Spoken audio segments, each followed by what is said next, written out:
Intéressons-nous à une page de coopération pour débuter cette édition. Comment va la coopération entre la Côte d'Ivoire et la Fédération de la Russie? Quel est l'impact de la crise ukrainienne sur cette coopération? Voilà entre autres au menu des échanges ce jeudi à la permanence du Sénat à Abidjan entre le président Aoussoujano Kouadio et le nouvel ambassadeur de la Russie en Côte d'Ivoire. Le point avec Issa Badini. 10h50, heure d'Abidjan. Aoussou Kouadio-Jano, président du Sénat, et son invité Alexei Saltykov, ambassadeur de la Fédération de Russie, étaient déjà sur place à la permanence pour une audience prévue à 11h. Accueillis à tour de rôle par la garde militaire et le chef de cabinet, les deux personnalités se sont engouffrées dans le bureau principal. Après un tête-à-tête qui aura duré un peu plus d'une heure, les deux hommes affichent une convergence de vues quant à la coopération entre leurs deux pays. Nous avons passé en revue les relations bilatérales qui existent si heureusement entre la Côte d'Ivoire et la Russie, les relations qui sont de longue date, qui se développent, qui sont orientées vers le futur.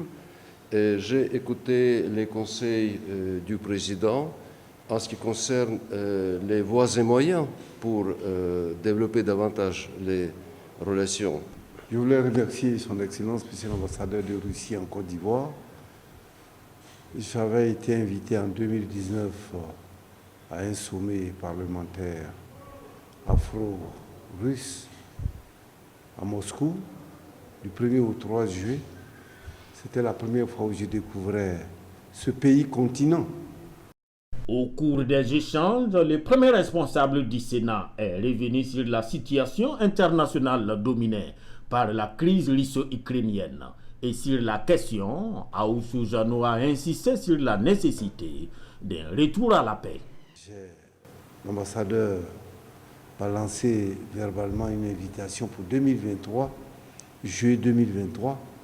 J'attends nécessairement le courrier, tout en espérant que la crise en Ukraine prenne fin afin que le monde entier retrouve sa paix, sa quiétude pour le progrès de l'humanité.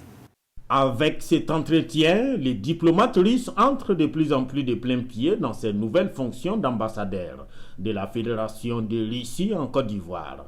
Pour rappel, Alexei Saltykov a présenté ses lettres de créance au président Alassane Ouattara le 9 septembre 2022 en remplacement de Vladimir Baïkov.